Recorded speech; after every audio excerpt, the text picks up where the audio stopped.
Indian cinema में violence एक बहुत ही कॉम्प्लेक्स और मल्टी फैसेटेड टॉपिक है और जो कंट्रोवर्सी और बैकलैश एनिमल रिसीव कर रहा है वो इस बात का प्राइम एग्जांपल है। बिकॉज जिस तरह की मूवीज हम इंडियन ऑडियंस को देखने की आदत है उसके चलते A rated movies are not very well received, specially वो जिसमें बहुत सारा वायलेंस, गोर हो और डार्क हो। तो क्या एनिमल इंडियन सिनेमा में अब तक की सबसे ज्यादा वायलेंट मूवी है? बिल्कुल नहीं। We have a long history of A rated violent and dark movies जो कि इसी ऑडियंस के माइंडसेट के चलते या तो रिलीज ही नहीं हो पाई या फिर एवरेज रही या फिर फ्लॉप। ऑल्दो एनिमल के बॉक्स ऑफिस सक्सेस ने चीजें बदल के रख दी ए रेटेड फिल्म्स के लिए एंड अपकमिंग मूवी सलार को भी ए सर्टिफिकेट मिलना इस बात का सबूत है। But that is a topic जिसके बारे में मैंने ऑलरेडी वीडियो बनाई हुई है, तुम चाहो तो उसको चेकआउट कर सकते हो। आज की इस वीडियो में we will go back in time and कुछ ऐसी इंडियन मूवीज के बारे में बात करेंगे which were violent, disturbing and unsettling and were way ahead of its time in exploring dark themed storytelling. But unfortunately इन्हें box office पर वो सक्सेस नहीं मिल पाई जो ये डिजर्व करती थी। So here's a list of 10 most violent and dark Indian movies. And अगर इस लिस्ट में कोई ऐसी मूवी आती है जो तुमने नहीं देखी है तो I would highly recommend you to check those out. And also note कि ये सारी की सारी A-rated films हैं।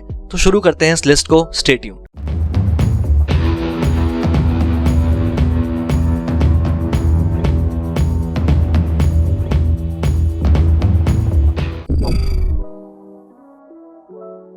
Based on the life of infamous bandit Phulan Devi. This movie is one of the most unsettling and disturbing cinematic experience that I've witnessed. And considering कि ये film 1994 की है, the director really had balls of steel to show such visuals in an Indian movie, वो भी उस time पे। जिस bold तरीके से इस फिल्म में प्रिमिटिव सोसाइटीज के थीम को एक्सप्लोर किया गया है, that is something to be acknowledged. Film में एक डायलॉग है कि जानवर, ढोल, अनपढ़, नीची जात और औरत पीटने के लिए बने हैं and this film literally sums up the whole movie. जहां फूलन देवी ने जो अट्रोसिटीज झेली हैं बचपन से लेकर जवानी तक वो हम विटनेस करते हैं। 10 साल की उम्र में शादी हो जाना एंड देन उसी हस्बैंड के हाथों उसका मैरिटल रेप हो जाना एंड देन गांव के बाकी लड़कों के हाथों जो ब्रूटैलिटी वो फेस करती है, जहां उसे सिर्फ एक सेक्सुअल ऑब्जेक्ट की तरह देखा जाने लगता है। जैसे जैसे मूवी आगे बढ़ते जाएगी तुम्हारे रोंगटे खड़े होते जाएंगे। वायलेंस की बात करें तो फिल्म में ग्राफिक डिटेल्स हैं वो लिटरली बहुत पेनफुल है देखने में and they show us the highest form of brutality a human could ever face. Literally film में एक सीन है जहां एक बच्चा खून की नदी के बीच में चल रहा होता है। But the point of this film is कि ये एक सच्ची कहानी है which makes you wonder कि till date ऐसी कितनी औरतें हैं जो कि इस तरीके के atrocities को झेलती हैं एंड हर कोई फूलन देवी की तरह डाकू बनके इस चीज को चैनल नहीं करती बल्कि चुपचाप इस बीमारी को सहती है पेट्रियार्की नाम के एक पिंजड़े में बंद होके। Apart from great storytelling and technical prowess, Bandit Queen is one of the most disturbing Hindi movies ever made.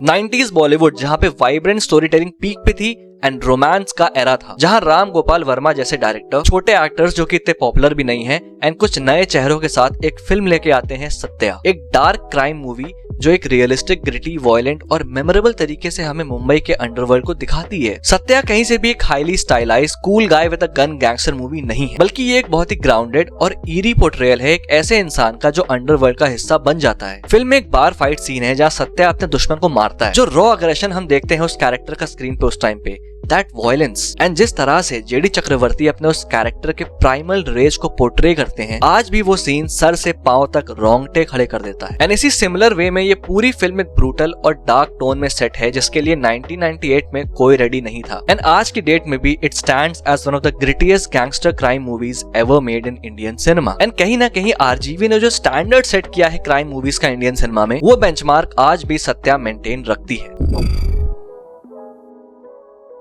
Directed by Anurag Kashyap during his early days as a director and the overpowered acting powerhouse KK Menon in the lead role. ये film Pune में होने वाले Joshi Abhyankar serial murders पर based है। Due to its depiction of drugs, violence and bad language, ये film कभी theatre में release ही नहीं हुई क्योंकि सीबीएफसी ने इस फिल्म को पास ही नहीं किया एंड गवर्नमेंट ने इसे बैन भी कर दिया। लेकिन ये फिल्म फेस्टिवल्स में दिखाई गई और ऑनलाइन भी अवेलेबल है देखने के लिए। केके मेनन ऑब्वियसली उनकी एक्टिंग के बारे में बात करना मेरी हैसियत के बाहर है and he is the MVP of the movie. Drugs, smoke, alcohol abuse, murder, body butchering, heavy metal music, scenes में dark lighting, erratic dialogues and जो एक पूरा नॉयर ट्रीटमेंट दिया गया है इस फिल्म को, it was something way ahead of its time. Film का वायलेंस इतना ग्राफिक नहीं है बट रियलिस्टिक है and the music and cinematography is what makes it disturbing and clearly ये फिल्म मेन स्ट्रीम ऑडियंस के लिए नहीं बनी है but if you are a fan of dark theme movies with effective story telling then this movie is for you.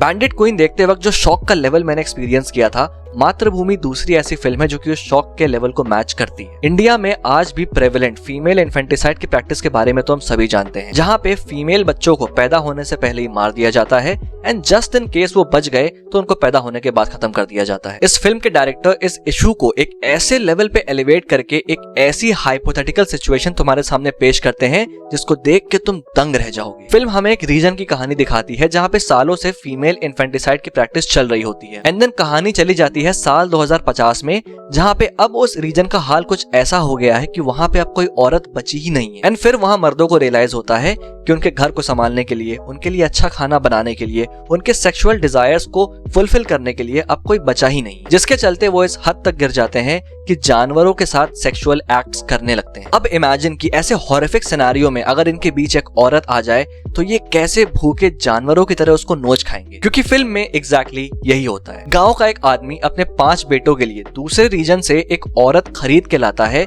जो कि literally उन 5 भाइयों के लिए एक सेक्स स्लेव बन के रह जाती है। अगर तुम्हें लगता है कि इससे बुरा क्या हो सकता है, well you can't even imagine. This movie will definitely give you a churning stomach while watching and it is one of the most unsettling and darkest Indian movie ever made.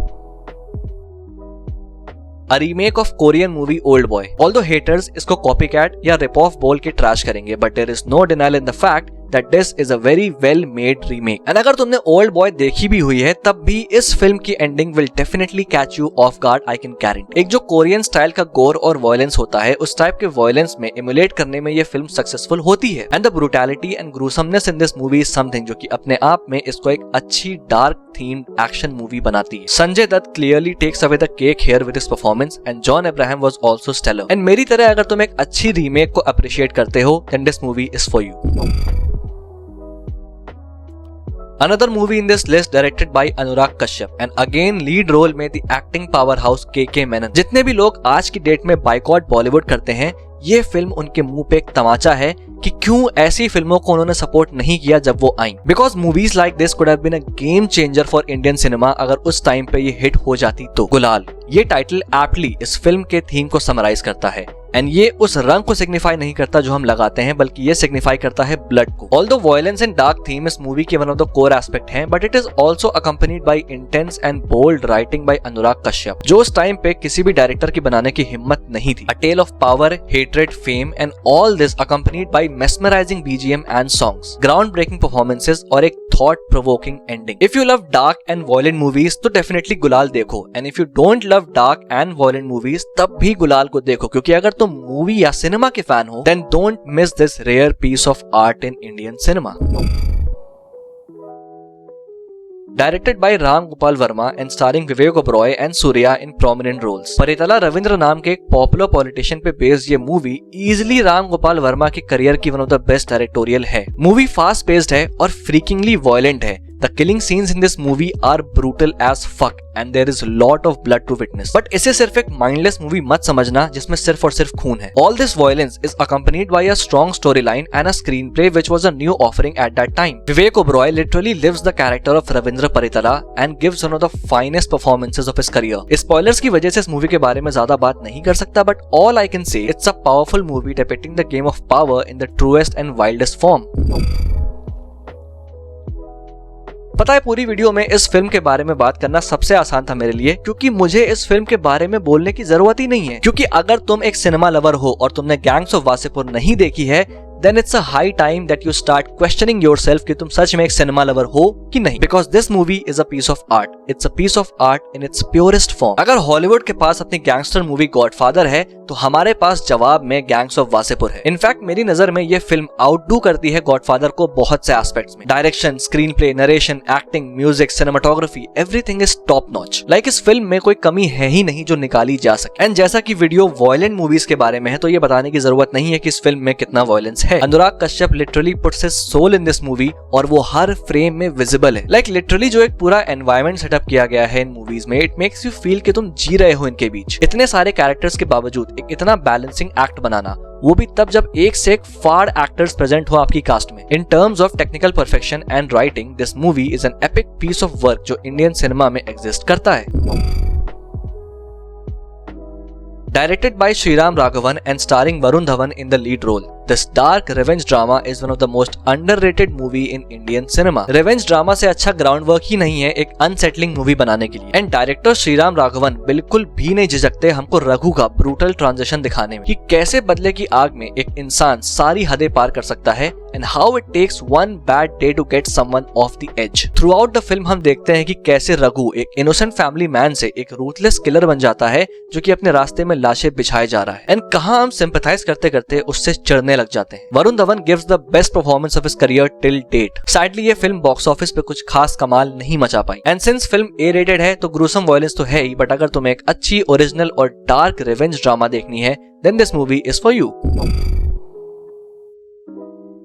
ये फिल्म एक rape revenge drama है and ये description काफी है तुमको ये बताने के लिए कि ये फिल्म कैसी होगी। फिल्म में 10 साल की एक बच्ची होती है जो कि एक रेप विक्टिम होती है एंड उसका गुनहगार एक पावरफुल पॉलिटिशियन का बेटा होता है एंड कानून से इंसाफ ना मिलने की वजह से उसका बदला लेने निकल पड़ती हैं उसकी ग्रैंड मदर जिसको फिल्म में अज्जी नाम से रेफर किया जाता है। फिल्म एक मिनिमलिस्टिक विजुअलाइजेशन का इस्तेमाल करता है जहां पे स्क्रीन पे हो रही ब्रुटैलिटी का हमको एक छोटा सा हिस्सा दिखाया जाता है एंड देन बाकी जो होने वाला है वो हमारी इमेजिनेशन पे छोड़ दिया जाता है which makes it even more unsettling. Also film suggestive imagery को बहुत ही क्रिएटिवली इस्तेमाल करती है। अब ये टेक्निक मिनिमलिज्म का एक एक्सटेंडेड फॉर्म है जहां पे एक ग्रूसम इंसिडेंट को इमेजिन करने को हमको फोर्स किया जाता है एक सिमिलर नॉन एक्सप्लिसिट विजुअल दिखा के। फॉर एग्जाम्पल फिल्म में एक सीन आता है जहाँ पे जो पॉलिटिशियन का बेटा होता है वो एक फीमेल मैनिक्विन के साथ सेक्सुअल एक्ट्स करता है, उसके कपड़े फाड़ देता है एंड सिर्फ इतना ही नहीं उसके हाथ पैर तोड़ फोड़ के अलग कर देता है एंड देन एंड में उस प्लास्टिक मैनिक्विन के अंदर मास्टरबेट करके वहां से चला जाता है। अब ये सीन देख के तुम सोचने पर मजबूर हो जाते हो